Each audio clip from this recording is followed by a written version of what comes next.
No. Ahí Ahí, abajo ahí, dice iniciar grabación, Doc. donde estaba, profe, ahí en los punticos donde dice más. Sí. Ahí dice, Ah, creo que, ya leí. pero ahí Sí, dice ya. tener grabación, o sea, dice la grabación se inició, se está grabando. Ya se está Ya está grabando, grabando. doctor. Listo. O sea, ya estamos listos. Sí se ve todo la pantalla, todo normal. Sí, señor. Sí, Listo. Entonces vamos a hablar de patologías del ovario y vamos a entrar con toda la parte de quiste ovárico, quiste folicular y también existe pues, el quiste luteal en vacas. El quiste folicular se relaciona o hace referencia a un quiste que se presenta en el ovario de las vacas, que es anovulatorio y que persiste en el tiempo durante más de 10 días. Aquí hay una ausencia pues de un cuerpo lúteo funcional, entonces solamente va a preservar todas las características o toda la forma o todo el escenario de un aumento de los estrógenos o una producción alta de estrógenos. Los quistes generalmente pues son estructuras que sobrepasan el tamaño ovulatorio. ¿Cuál es el trabajo? Bueno, aquí me va a quedar difíciles porque yo, pues si se acuerdan, hago como preguntitas, pero pues si alguien tiene alguna pregunta o alguna cosa o quiere participar hablando de los quistes o algunas cosas así, entonces pues para que por favor levante la mano o simplemente hable ahí, desbloquee su micrófono y hable. Bueno, entonces, ¿cuál es el tamaño ovulatorio de las vacas? Entonces hablábamos que más o menos un tamaño ovulatorio podría ser entre 15 y 18 milímetros. Entonces, pues uno podría evidenciar que un quiste folicular ya es de mayor tamaño. Inclusive a veces puede llegar a un folículo mayor a 30 milímetros, que ese sería, podría parecer un folículo de yegua, lo que es un folículo normal. Y el quiste luteal, que se relaciona también con el cuerpo lúteo persistente que ya habíamos hablado un poquito en yeguas, es la presencia pues, del cuerpo lúteo que permanece en el tiempo posterior a un tratamiento de un quiste folicular. O sea, uno de los resultados, o sea, lo que sucede después del tratamiento de un quiste folicular es que va a haber o que el animal va a ser un cuerpo lúteo persistente. ¿Cuál es el perfil del paciente? Pues normalmente está relacionado, por lo menos el quiste folicular, en vacas con alta producción de leche. Entonces, vacas que llegan a un pico bastante alto, o sea, vacas de 40, de 35, de 40 litros, son sus principales pues, pacientes a producirse esta enfermedad. Recuerden ustedes que el pico de producción de leche va entre algunas vacas entre 22 a 64 días postparto. Y también se puede llegar a presentar cuando hay un aumento en las patologías ováricas, perdón, en las patologías generales como las claudicaciones, cuando hay metritis y cuando hay mastitis. Como historia, ustedes les pueden reportar que son vacas que entran en celo a cada rato o son vacas que repiten el calor muy rápidamente y no alcanzan a hacer, por ejemplo, pues la reconfirmación o no alcanzan a hacer la confirmación de gestación. Vacas con una duración de celo alta, y esos son, por ejemplo, las que tienen ya quistes luteales. Vacas de anestro, vacas que presentan anestro, y vacas que llegan al chequeo de confirmación de preñez, o sea, vacas que llegan vacías o con el ovario aumentado de tamaño. Perdón, ahí en donde era lo de vacas de duración de celo alta, es que recuerden ustedes que el calor de una vaca dura más o menos, o sea, el celo de una vaca dura más o menos de 12 a 18 horas. Estas vacas tienden a durar más tiempo en celo o ser receptivas al macho, por ejemplo. Pues, y vacas que presentan patologías en el posparto, entonces vacas con mastitis, con retención de membranas placentarias, con metritis, con enfermedades metabólicas o algún tipo de claudicación o laminitis subclínicas. También se puede llegar a producir en tratamientos o cuando hacemos tratamientos de superovulación, que el principal problema de esta entidad es la producción de LH. Entonces, no hay la suficiente producción de LH y esa LH va a generar, o sea, va a producir que no haya una ovulación. Los signos clínicos, entonces, en vacas vacías, pues ahí está claramente pues que habría un aumento de tamaño del ovario y es precisamente porque el folículo no desaparece o no hay una ovulación. En algunas vacas pues simplemente no hay un reporte de presentación de estro. Vacas con intervalo entre celo cortos y mayor duración del celo. En la palpación rectal ustedes podrían encontrar el tamaño del ovario o un ovario aumentado de tamaño más o menos a un ovario de 8 centímetros. Y si ustedes se dan cuenta es un ovario cercano. ¿Ahí? ¿Me escuchan? Hola. Sí, sí, profe. Sí, profe. Ah, qué pena. Es que pensé que se había desconectado y yo una hora después me doy cuenta que está desconectado. Bueno, listo. Entonces, vacas que presentan, que no hay reporte de estro, pero entonces, bueno, ustedes si se dan cuenta y si ustedes ven, hay muchas veces que el ovario, pues sería un ovario muy parecido a lo que es un ovario en una yegua. Y pues también dentro de eso, pues caben las otras patologías que son cercanas a un parto, por ejemplo, unas mastitis clínicas, aumento de tamaño de la ubre, aumento del dolor, rubor. Y cuando hablamos de metritis y retención de membranas placentarias, entonces hablamos de alguna contaminación de los loquios y secreciones mucopurulentas o purulentas. Los signos clínicos, pues es que el animal permanece, o sea, normalmente tiene un estro persistente, o sea, empieza a presentar estro y no pasan muchos días cuando ya nuevamente presenta el estro. Entonces, por ejemplo, había una vaca que presentaba estro cada 6 días. ¿Y qué pasaba, por ejemplo, o qué enfermedad se relaciona con eso? Es como cuando, por ejemplo, ustedes hablan de una vaca que tenga una yegua que tenga tumor de células de la granulosa. Solo que aquí, pues, no es tan problemático el tratamiento. La epidemiología, más o menos entre un 5.6 y un 18.8 en Estados Unidos o en Bélgica, pero no hay un estudio juicioso en la sabana de Bogotá o un estudio a nivel de Colombia. Pero sí se da una alta prevalencia de esta entidad en vacas de alta producción lechera. Entonces, por ejemplo, pues obviamente no es muy común en vacas de carne, pues ya que ellas no producen tanta leche. Es muy común, digamos, en la región de Ubaté, en la región lechera de Pasto, en Antioquia, que son vacas que se han utilizado o que se seleccionan por su cantidad de leche producida. También, pues, vacas que han sufrido procedimientos o tratamientos de superovulación y lavado de embriones. Entonces, perdón, es que no sé si es que cuando pita ahí es que me están preguntando o están diciendo algo. No, es que No, alguien es que se va a alguien se unir. trata de unir a la sala, profe. ¿Y qué se hace ahí? No, no, profe, hágale relajado. Ah, bueno, listo. Si, por eso les digo, si tienen alguna pregunta o si tienen algún comentario o algo así, hablen de una porque yo solamente veo la pantalla. O sea, no veo absolutamente nada si alguien entra, si alguien sale, si alguien levanta la mano o nada de esas cosas. Entonces, si alguien quiere participar o quiere decir algo, entonces para que por favor me interrumpa y simplemente hable, no hay problema. Bueno, entonces como les estaba diciendo, en vacas que hay un tratamiento de superovulación y transferencia de embriones es más que todo porque cuando ustedes aumentan la cantidad de FSH y no hay LH, pues obviamente no se va a producir la ovulación. Entonces ustedes pueden aumentar y cuando sobrepasan esa cantidad de FSH requerida por la vaca, entonces posiblemente tendrían ustedes o podrían llegar a presentar ustedes la manifestación de esta entidad.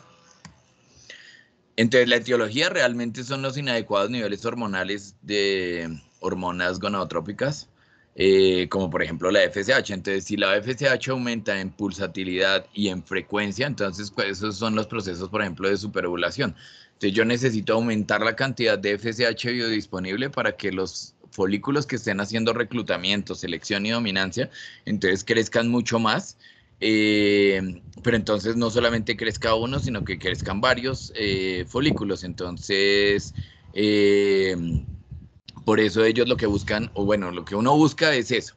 Pero cuando hay un exceso de FSH, pues lo más probable es que va a haber una patología y que se va a ver reflejado en que la LH no va a ser suficiente para producir la ovulación.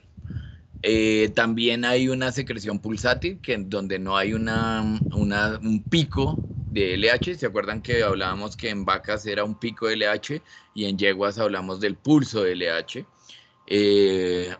Sí, una secreción pulsátil de LH en yeguas. Y deficientes niveles de estrógenos por parte del folículo dominante. Entonces, ¿cómo explicamos eso? O sea, recuerden ustedes que si no hay buena cantidad de estrógenos, esos estrógenos van al hipotálamo, estimulan la liberación de GnRH, paran la liberación de FSH y esa FSH va a ir al ovario. Perdón, eso es en una yegua, en una vaca normal. Pero entonces los estrógenos van al hipotálamo, hacen que se empiece a liberar GnRH para que estimule a la hipófisis y la hipófisis deje de producir FSH y empiece a producir más LH. Pero si los niveles de estrógeno son bajos, entonces pues posiblemente no va a haber el suficiente estímulo que llegue, regule la liberación de esa FSH, o sea, controle y baje la liberación de esa FSH y empiece a producir LH. Entonces, si los niveles de estrógenos no son óptimos, pues también vamos a tener el riesgo de que se produzca este tipo de entidades. También pues hablamos de un feedback negativo en la secreción de GnRH. Entonces, cuando hay una baja en la energía de la dieta, empieza a haber un aumento de la adrenalina, médula adrenal, cortisol adrenal y ocasionan enfermedades sistémicas. Esto es más que todo, perdón, ocasionado por enfermedades sistémicas. Entonces, todo lo que afecte también la liberación de esa GnRH, pues también va a afectar tanto la liberación de LH, y en este momento, pues realmente no nos afectaría tanto la secreción de FSH. Y lo otro, pues, son los tratamientos de superovulación que aumentan la biodisponibilidad de FSH y paran, o sea, simplemente van a dejar que crezcan esos folículos. Para el diagnóstico, entonces, se hace con la historia, los signos clínicos, palpación rectal, ultrasonografía transrectal, y la otra, y es, digamos, uno de los métodos probables a usar, es la medición de estrógenos y progesterona. Si ustedes se dan cuenta, ¿cómo podrían estar esos niveles de estrógeno? Entonces, tengo un folículo dominante, tengo un folículo que, entre comillas, está próximo a ovular. Entonces, hay una alta producción de estrógenos y una baja producción de progesterona porque precisamente no hay un cuerpo lúteo. Lo otro también es que una de las pruebas reina, o sea, una de las pruebas que a ustedes los ayuda bastante, entonces sería la palpación transrectal y la ultrasonografía. Entonces lo que ustedes encontrarían normalmente en esos quistes foliculares es que el cuerpo lúteo no se ha formado, no hubo una ovulación, pero sí el folículo podría estar de mayor tamaño que... El folículo podría estar de mayor tamaño de lo normal. Entonces podría llegar a ser un tamaño mayor a un folículo ovulatorio. Entonces miren acá. Aquí ustedes ven que el ovario, en este caso el ovario izquierdo, se ve un folículo bastante grande y no es un ovulatorio. Entonces esos folículos normalmente podrían ser pues como el folículo de una yegua. En esto, por ejemplo, ustedes ven que la vaca no persiste en el tiempo, durante mucho tiempo persisten esos folículos, y estos son lo que sucede o lo que se ve en los procedimientos de superovulación. Entonces ustedes encuentran que el folículo dominante, o que hay muchos folículos dominantes ahí, y por ejemplo, cuando ustedes hablan de de un procedimiento superovulatorio y que ustedes simplemente lo que hacen es que colocan una FSH en dosis decrecientes mañana y tarde, esos protocolos ustedes lo evalúan más o menos en el momento del lavado de embriones. ¿Y qué deberían encontrar en el lavado de embriones? Solamente formaciones de cuerpos lúteos, o sea, deberían haber solamente cuerpos lúteos. Entonces, si hay muchos cuerpos lúteos y esos cuerpos lúteos no están o sea, perdón, si hay muchos cuerpos lúteos, no habría ningún problema. Pero si en vez de esos cuerpos lúteos hay folículos, entonces posiblemente hubo un exceso de producción o un exceso de disponibilidad de FSH y no hubo la secreción normal de LH para que ocurriera la ovulación. Entonces, miren, por ejemplo, en algunas vacas se logra ver folículos más o menos de 48 milímetros o de 48 por 41, o sea, serían muy similares a los ovarios o a los folículos ovulatorios en yeguas. Hay otra característica importante que ustedes tienen que ver aquí en esta diapositiva, y es que si ustedes se dan cuenta acá, viene el ovario, sería todo esto. Sería toda esta parte, el ovario completamente. Pero a medida que va pasando el tiempo, ese folículo se empieza a luteinizar. Entonces todo esto es tejido lúteo y ese tejido lúteo va a empezar a crecer y va a ocupar toda la etapa o toda la parte donde hay ese líquido folicular. Esa es la resolución o así es como termina o como se resuelve ese quiste folicular. ¿Cuáles son los diagnósticos diferenciales? Pues en los quistes ováricos estaría el quiste luteal, el quiste folicular. Para el quiste luteal, pues también estaría la preñez, estaría también el cuerpo hemorrágico y en vacas también se podría dar, aunque muy raro, el tumor de celos de la granulosa. El tratamiento, pues el tratamiento va enfocado a inducir la mayor cantidad la mayor cantidad, perdón, o sea, a inducir el pico de LH o a inducir la liberación de esa GnRH. Entonces está ese tratamiento que también ustedes veían en las vacas, perdón, en las yeguas. Y ahora, pues también se están utilizando otro tipo de inductores, como por ejemplo está el acetato de buserelina. Perdón, es que hay una nueva molécula de GnRH que se está produciendo precisamente para inducir la ovulación de estos folículos, perdón, de estos quistes foliculares. En este momento se me escapa el nombre, pero histrelina. Es también la histrelina que se utiliza también en yeguas y también se puede utilizar la deslorelina. En cuanto a las prostaglandinas antes, no sé si ya habíamos hablado de eso, pero en las prostaglandinas se utilizaba las prostaglandinas se utilizaban para inducir la ovulación. Ellas lo que hacen también es que disminuyen la tensión superficial de las paredes del folículo y generan también rupturas en la ovulación o rupturas para la liberación del ósito y producir la ovulación. También, pues para los quistes luteales, pues ya de una vez se van a luteinizar. Después de que estén luteinizados, entonces generar la luteólisis colocando prostaglandina. Y también está el protocolo del OPSYNC. ¿Alguien se acuerda cómo es el protocolo del OPSYNC?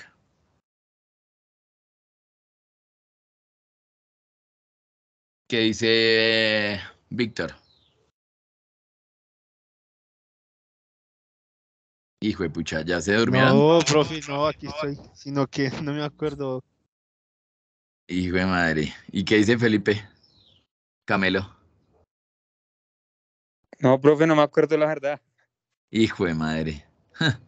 Es que voy tratando de mirar que sí estén despiertos. ¿Qué dice Andrés, nieto?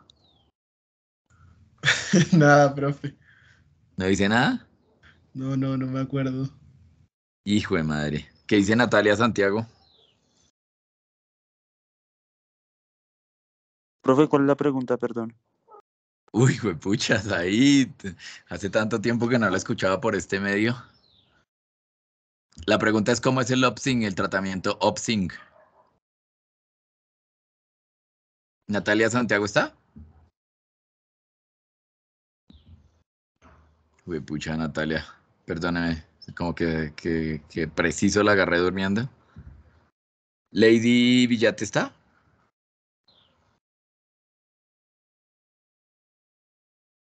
Lady. Bueno, ¿alguien sabe cómo es el tratamiento del OPSYNC? Doc, Pues, ese es en el que el día 0 se le pone GnRH, en el día 7 se le pone prostaglandina, en el 9 otra vez GnRH y al 10 se insemina. Exactamente. Entonces, ¿qué creen ustedes que haría como tratamiento? Entonces, al día 0 se coloca GnRH 2.5 ml. Al día 7 se coloca prostaglandina, que sería 25 miligramos de inopros o 500 miligramos de cloprostenol. Al día 9 se colocaría nuevamente GnRH y al día 10 se realizaría la inseminación. Entonces, si ustedes se dan cuenta, estoy colocándole todos los tratamientos para el quiste folicular. Está fallando el internet, no se les escucha bien. ¿Perdón? Pues que no ¿Perdón? sé si sea yo o si es usted que se le está fallando en internet y no se le escucha bien. Luisa, Yopal. Sí, yo. Es que en Yopal no hay buen internet. No, pues sí, qué tan chistoso. No, pero no, o sea, sí tengo buen internet. No, mentiras, no sé si se está escuchando bien. Sí, Doc, yo te escucho bien. Sí, profe. sí, Ah, bueno. Entonces, si ustedes se dieron cuenta, Entonces entonces sí ahí soy yo. sí, tengo que cambiar internet. ¿Ahora sí me escucha bien o no, Luisa? No, re mal. Pues no sé, sí, siga, porque no, creo que sí soy yo. Bueno, listo. Pero igual cualquier cosa ahí que va a quedar grabada. No, por eso es que no puedo hacer más bullying, porque si no después queda ahí todo grabado y tienen pruebas. Bueno, entonces, como estábamos hablando, entonces el tratamiento de como tal, el Opsing, entonces está reuniendo todos los fármacos que se utilizan. Lo otro es que tengan en cuenta y es que uno no hace el tratamiento del Opsing o el protocolo del Opsing para que la vaca, en estos casos, ¿no? En particular, para que la vaca quede preñada, sino que hace el tratamiento de ese Opsing es buscando, o sea, haciendo el tratamiento del Opsing es buscando hacer todos los tratamientos o todas las cosas que están a la mano para poder lisar ese quiste folicular. Hay otros métodos de tratamiento que se utilizaban antes y es que lo que hacían es que agarraban el ovario y ustedes imagínense pues imagínense un ovario de una yegua, pero pues en una vaca. Entonces, pues obviamente ese folículo se sentía muy bien o se siente muy bien. Entonces lo que hacen las personas es que agarran y los espichan. O sea, simplemente los apretan tan duro que lo que hacen es que generan que haya una ruptura de la pared del folículo o generan una ovulación, por así decirlo, mecánica. Pues eso, el riesgo es que se produzcan adherencias, ¿no? Entonces, si yo hago un procedimiento físico tan fuerte que pueda dañar el ovario o que yo haga una presión tan fuerte, pues podría generar que haya una ruptura de la pared, pero también podría generar que haya una formación de adherencias.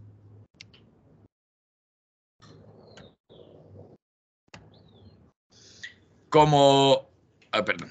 Entonces, como prevención y control, pues obviamente vamos a intentar prevenir pues todas las enfermedades que puedan generar que el animal presente algún imbalance en la parte hormonal. Entonces, por ejemplo, pues vamos a tratar una laminitis, vamos a tratar rápidamente una mastitis o una metritis, haciendo todos los tratamientos previos.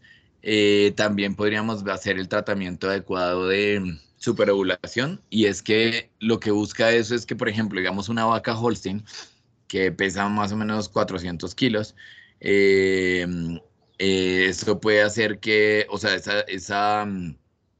esa característica principal podría ser que, pues, que la vaca simplemente no, o sea, si yo le coloco un tratamiento para una vaca que pesa 600 kilos y le coloco el mismo tratamiento a una vaca que produce, o sea, que puede llegar a pesar 400 kilos, le pongo la misma cantidad de FSH, pues posiblemente voy a generar que haya un aumento, o sea, una cantidad alta de FSH y pues esa FSH no se vaya a metabolizar completa o no haya la cantidad de folículos que vayan a recibir para que se produzca la ovulación.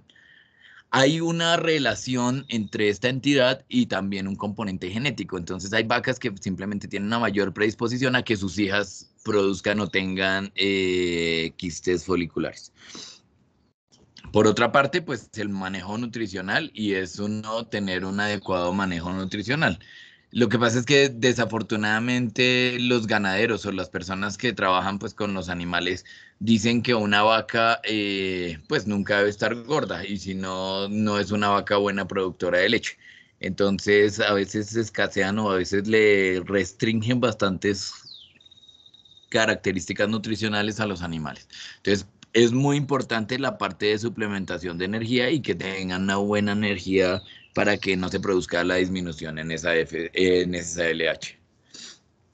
Aquí pasamos a otra entidad que es, digamos que una de las más importantes en el problema pues, de reproducción y es porque uno de sus problemas principales es la parte nutricional.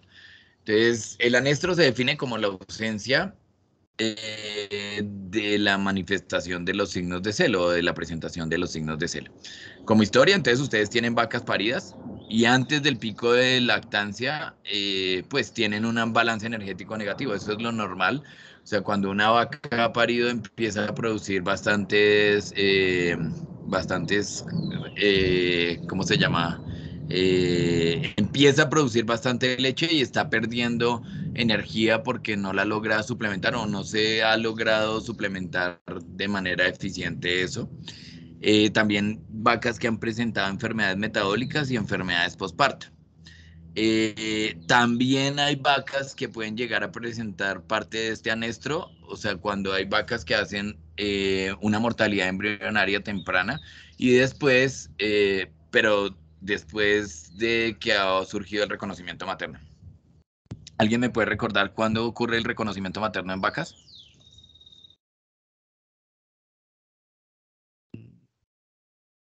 ¿No es a los 12, profe, o me equivoco? Entonces, un poquito más allá, entonces más o menos estaríamos hablando de los 14 o de los días 16. Entonces, si yo, por ejemplo, tengo, o sea, la vaca hizo reconocimiento materno, hizo todo, o sea, no hay liberación de prostaglandina, sino que se mantiene ella bloqueó la liberación de prostaglandinas, entonces, precisamente porque hay una gestación, entonces puede ser que si ocurre una mortalidad embrionaria posterior, pues no va a haber la suficiente cantidad no va a haber, pues, o sea, no va a haber prostaglandina antes de que haya, para que reinicie ese ciclo estral. También se puede dar cuando hay amamantamiento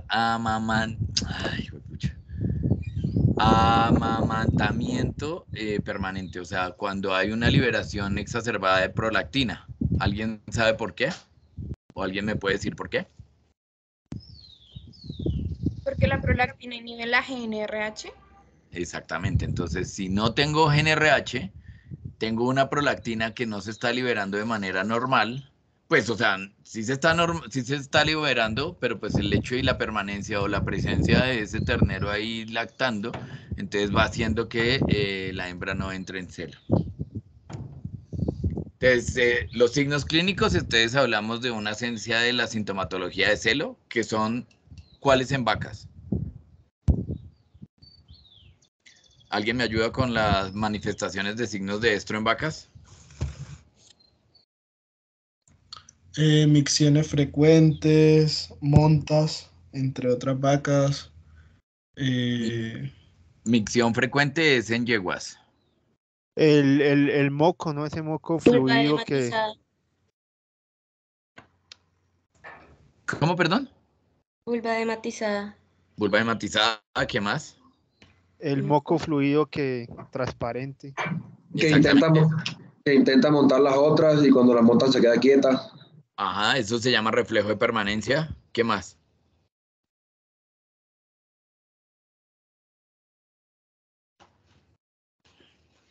Entonces, todas esas cosas, todas las manifestaciones de estro pues estos animales no están presentando.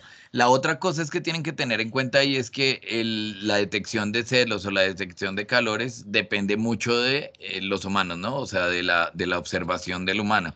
Entonces ahí normalmente a ustedes les dicen, no, es que doctor, esa vaca no entra en celo, y ustedes van y la palpan y se dan cuenta que tiene un cuerpo lúteo del tamaño del ovario, y normalmente es que no se han dado cuenta de la manifestación de esto. Bueno, en la palpación de ultrasonografía, entonces pues ustedes deberían encontrar folículos, o depende de si hay presencia de cuerpos lúteos. Entonces hay 4 tipos de anestro, y esos 4 tipos de anestro, entonces se habla de esta gráfica que ustedes ya han visto. Entonces, cuando no hay crecimiento, no hay desviación y no hay absolutamente nada, no hay crecimiento, no hay reclutamiento de folículos, no hay selección, no hay dominancia.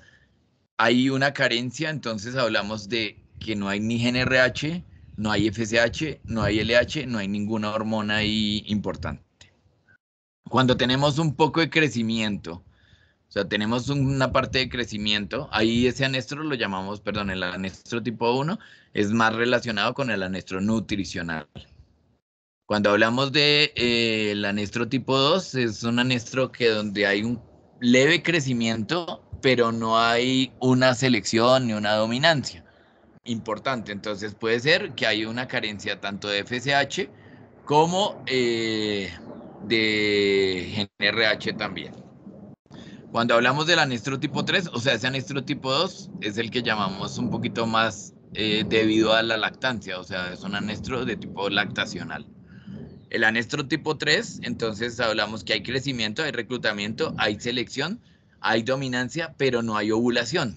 Entonces ahí hablamos de la parte del quiste folicular, o podríamos hablar de un folículo que no ocurre la ovulación, o sea, no hay liberación de LH.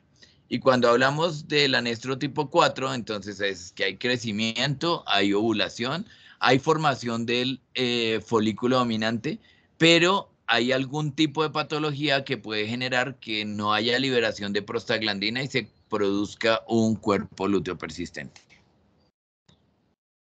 Entonces, por ejemplo, era lo que les hablaba ahorita. Entonces, cuando hablamos del anestro tipo 1, pues no hay ni secreción de hipotálamo, no hay nada ni secreción de absolutamente nada.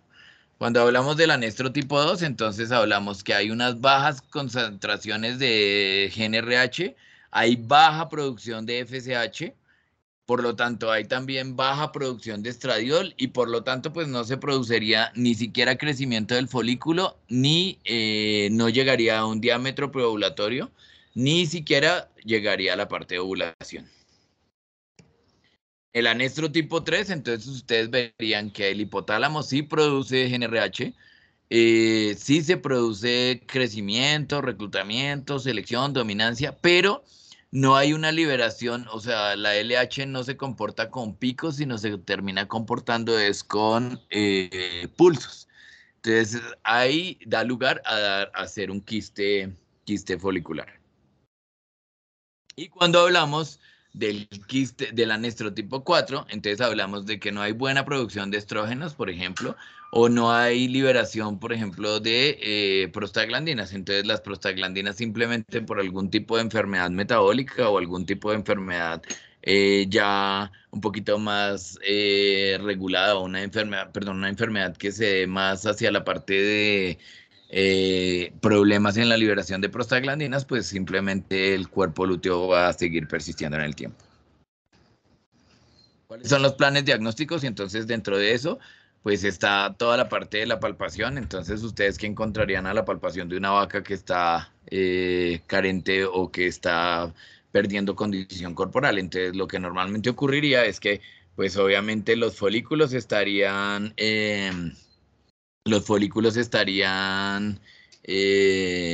pues estarían, no habría, los ovarios, perdón, estarían supremamente pequeños.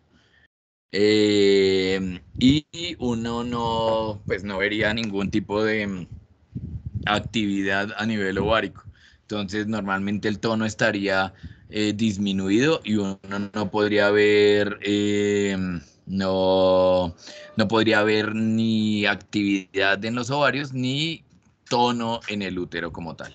En la parte de ultrasonografía, pues simplemente ustedes, dependiendo del tipo de anestro que tenga, pues van a ver las diferentes hallazgos en la ecografía.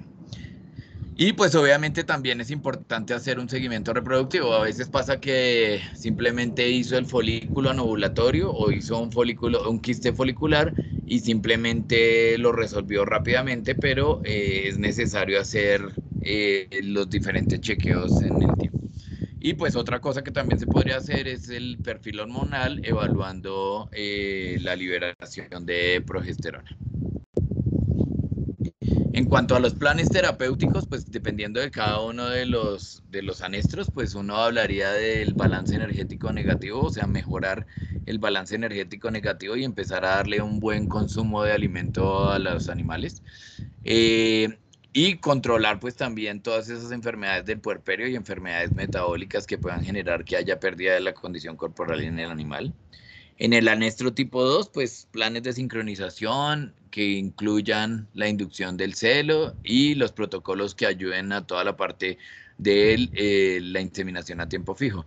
Aquí se habla mucho del amamantamiento restringido y entonces es retirarle los terneros por lo menos una época del año o una época del posparto y simplemente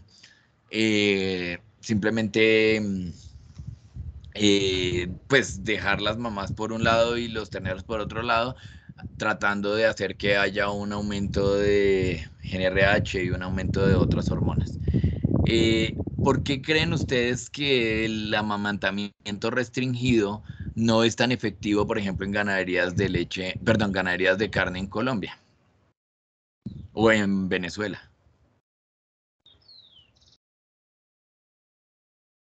¿Me escuchan? ¿Cómo, doctor? ¿Puedes repetir un momentico, por favor, que se me fue el internet?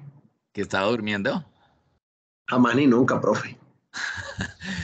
A ver, hay una forma de hacer sincronización y es que se llama el amamantamiento restringido, que consiste en retirar los terneros, colocarlos en un corral y llevarse a las madres por un tiempo determinado para que no estén lactando o que no estén mamando el ternero para así generar que haya diferente producción hormonal. ¿Por qué creen ustedes que en Colombia es tan difícil hacer este tipo de técnicas para hacer la sincronización del ciclo estral? En Colombia y en Venezuela, por ejemplo. ¿Cuál es el principal problema? ¿O por qué? ¿Cuál es la principal característica para no poder hacer eso? Un amamantamiento restringido.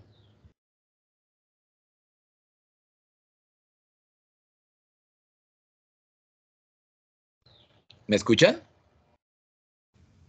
Sí, profe. sí, Sí, doctor. Ah, bueno. ¿A alguno se le ocurre algo? El que quiera desbloquee el teléfono, el micrófono y hable. Estamos pensando. Bueno, pero piensen rápido.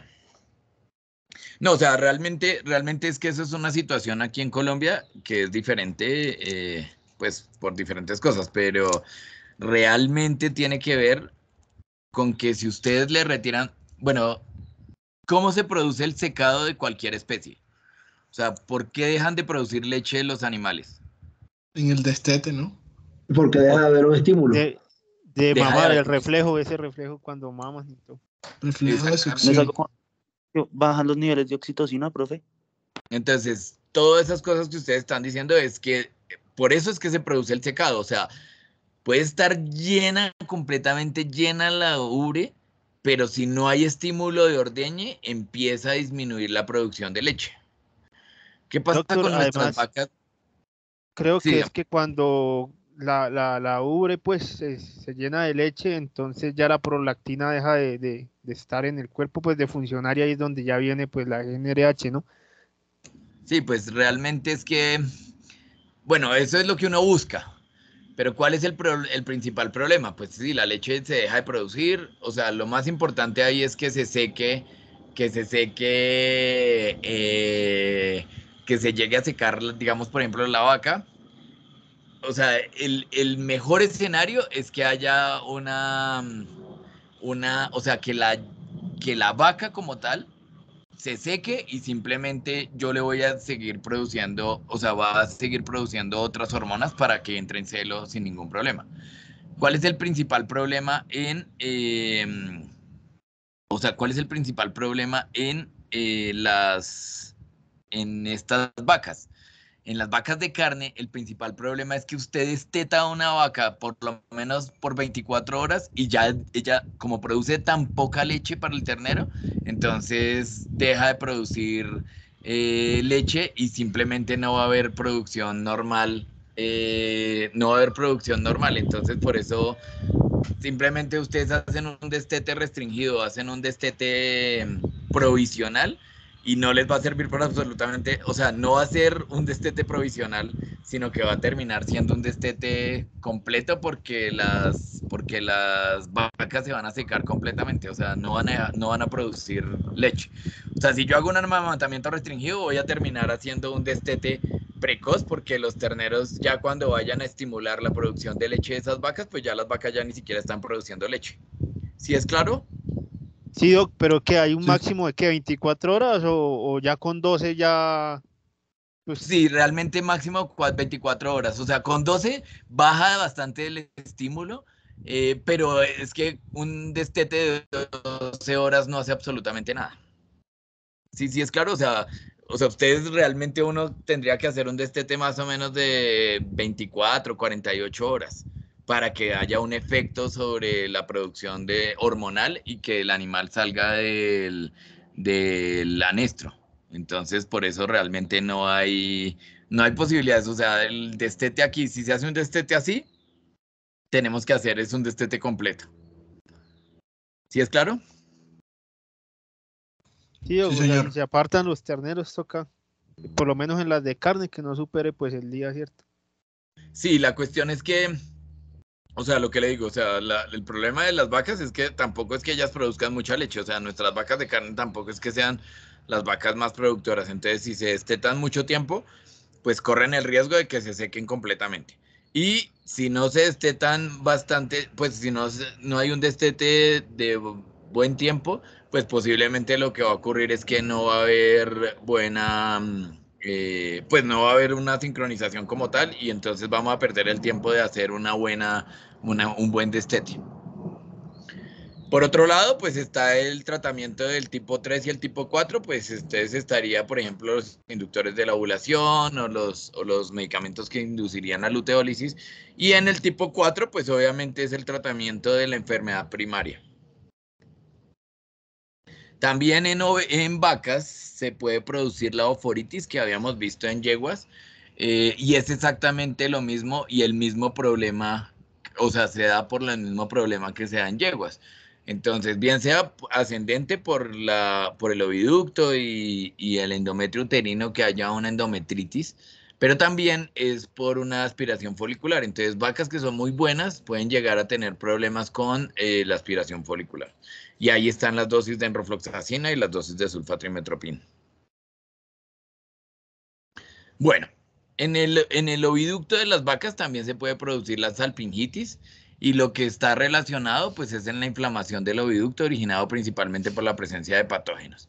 Estos patógenos pueden venir bien sea del útero o también podrían venir del ovario. Entonces están en el medio del oviducto, pues está en el medio y puede estar relacionado con una infección o una inflamación producida por bacterias que bien sea que vengan del útero o del ovario, pues van a terminar alojándose en el cervix, perdón, en el oviducto y generando una salpingitis. También hay factores o tratamientos hormonales que pueden generar esa inflamación del oviducto, como por ejemplo el tratamiento con benzoato de estradiol. Cuando hay un tratamiento con benzoato de estradiol a altas concentraciones, eso también puede generar un daño a nivel del oviducto. Y lo otro, pues también es que hayan acceso o entrada de bacterias al oviducto. Principalmente, pues ocurre en el ovario derecho. Eh, Dentro del diagnóstico se hace por historia, por signos clínicos y pues por palpación transrectal. Entonces, también se puede realizar por ultrasonografía y la ultrasonografía lo que va a mostrar o lo que va a evidenciar es que haya, pues, sea como tal el oviducto evidente. Si ustedes se dan cuenta, pues como uno ha hablado siempre, o bueno, no sé si han escuchado siempre, pues el oviducto es imposible, es casi imposible de palpar. Entonces, si hay algún tipo de problemas, realmente es que si es evidente, quiere decir que hay algún problema en el oviducto. Entonces, miren acá. No sé si alcanzan a ver, pero pues toda esta parte sería, realmente el que no alcanza a ver bien soy yo. Aquí.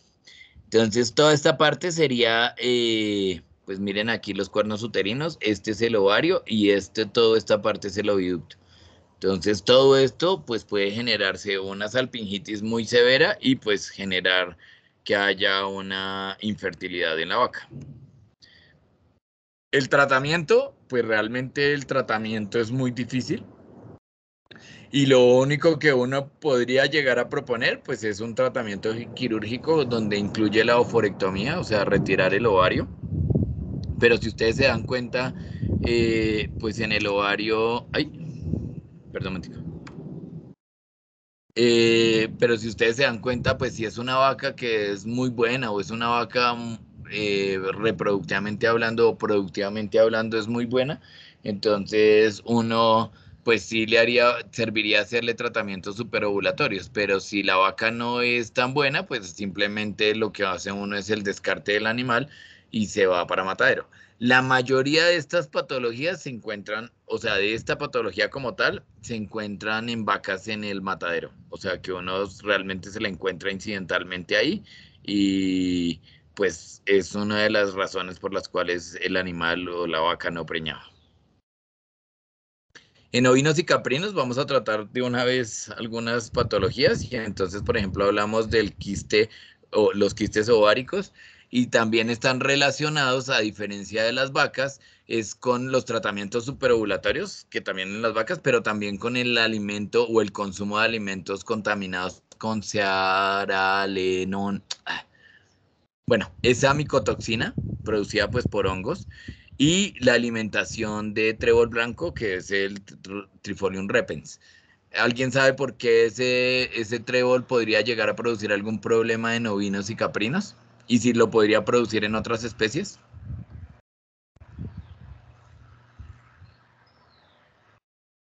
¿Intoxicación por De pronto, nitratos? No, no tendría que ver ahí. O sea, pero bueno, sí podría llegar a darse, pero no es por eso que afecta a la parte reproductiva. de pronto por fitoestrógenos, profe.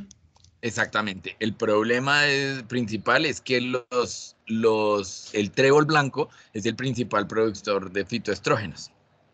¿Mm? O sea, dentro de los alimentos que consumen nuestros animales normalmente. Y recuerden también pues que está el uso o la producción o el problema con esa micotoxina que para mí no sé, no puedo pronunciar, cearalenona.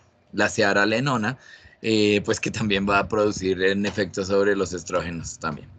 ¿Cuál es la etiología? Pues un inadecuado pulsos de GnRH y pico LH, alimentos con con fuentes estrogénicas como los fitoestrógenos, deficientes en fósforo, que podría ser ¿cuál?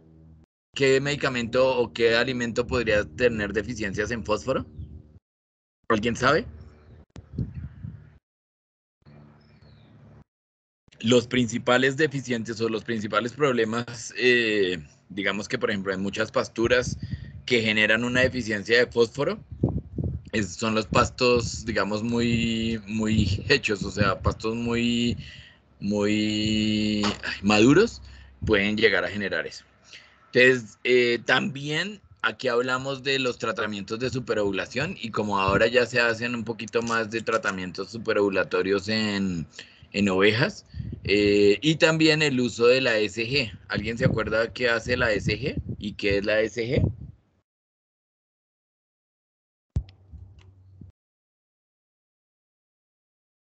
La gonadotropina coriónica equina. Sí. Pues ella tiene función FSH y LH, pero principalmente FSH, ¿no? Sí, exactamente.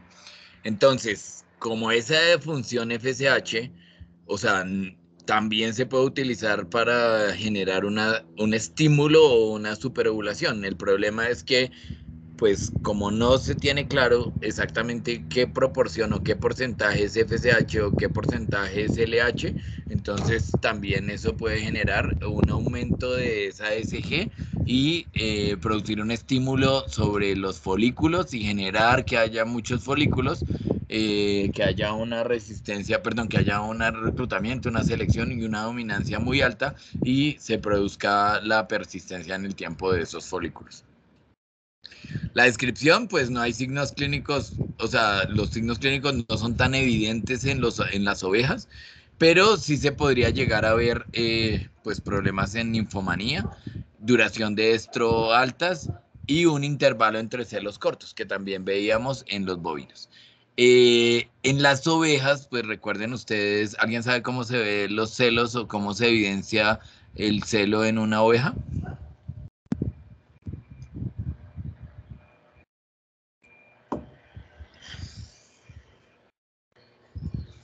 Entonces en ovejas lo que se ve es que la vulva está edematizada y ellas empiezan a mover la cola. Yo estaba haciendo aquí el movimiento de la cola, pues no con ni fisionomía, sino solamente con la mano. Pero entonces ellos empiezan a mover la cola bastante, pero lo que sí se ve bastante es la vulva edematizada. Y pues empiezan a hacer vocalizaciones tratando de llamar al macho. El diagnóstico pues se hace con la historia, los signos clínicos y la ultrasonografía transrectal. ¿Cómo se hace la ultrasonografía transrectal en ovejas? Pues normalmente lo que se hace es que se utiliza un vástago y ese vástago es una prolongación ¿cómo se llama? Del transductor y se coloca vía transrectal. Lo que se hace es que se desocupa la mayor cantidad del recto y lo que se hace es que se coloca ese vástago dentro del transductor y se hace una ecografía desde el recto, desde afuera. El tratamiento pues también, como habíamos hablado en bovinos, pero aquí baja un poquito la concentración o las dosis y es HCG, pero también está la gonadorelina, la buserelina, también está reportada el uso de la histrelina y la deslorelina.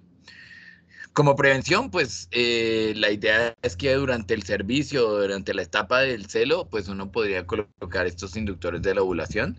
También está pues la suplementación o la parte nutricional crítica y es la suplementación con fósforo, con buenas sales y obviamente pues también el uso de esas pasturas, pero controladas y que no superen el 10% del trébol blanco. También pues están los tumores ováricos y está uno de los principales es el tumor de células de la granulosa. Los signos clínicos pues es la ninfomanía, una alta producción de leche y también pues está el comportamiento de macho.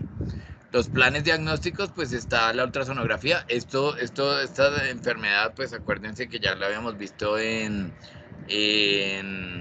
vacas, perdón, en yeguas, el tumor de células de la granulosa y es muy parecido y muy similar todas las manifestaciones de este tumor también en las ovejas o en los pequeños rumiantes. El diagnóstico, pues ultrasonografía transrectal y transabdominal, medición de hormonas esteroidales como estrógenos, testosterona, y progesterona. El tratamiento, sí, necesariamente uno debería hacer una oforectomía. Recuerden que uno tiene que ser un poquito específico por si de pronto llegasen a preguntarle a uno en un parcial alguna cosa así rara. No es que hable uno solamente quirúrgico como tal, sino que pues también trata de evidenciar, o de nombrar el procedimiento que se realizaría. Entonces aquí en este caso pues se haría la oforectomía y de esa masa pues se realizaría la biopsia y la histopatología. Aquí no es tan demorado la recuperación como en yeguas, pero sí sería necesario la producción no, sino el retirar el ovario y esperar que haya una producción del otro ovario contralateral. También está reportado pues el uso de quimioterapéuticos, pero pues si el animal realmente vale la pena, pues sí se podría llegar a hacer ese tipo de tratamientos. Lo que pasa es que normalmente estos animales pues lo que hacen es que nadie pues o sea, no se justifica tal inversión, entonces la mayoría de personas prefieren simplemente pues sacrificarlos o mandarlos a sacrificio. Bueno, un momentico, ya continuamos. Hacemos un breakcito de 10 minuticos, por favor. ¿Me escuchan? Listo, profe, todo bien. Pero Listo, 10 minuticos. Listo, profe.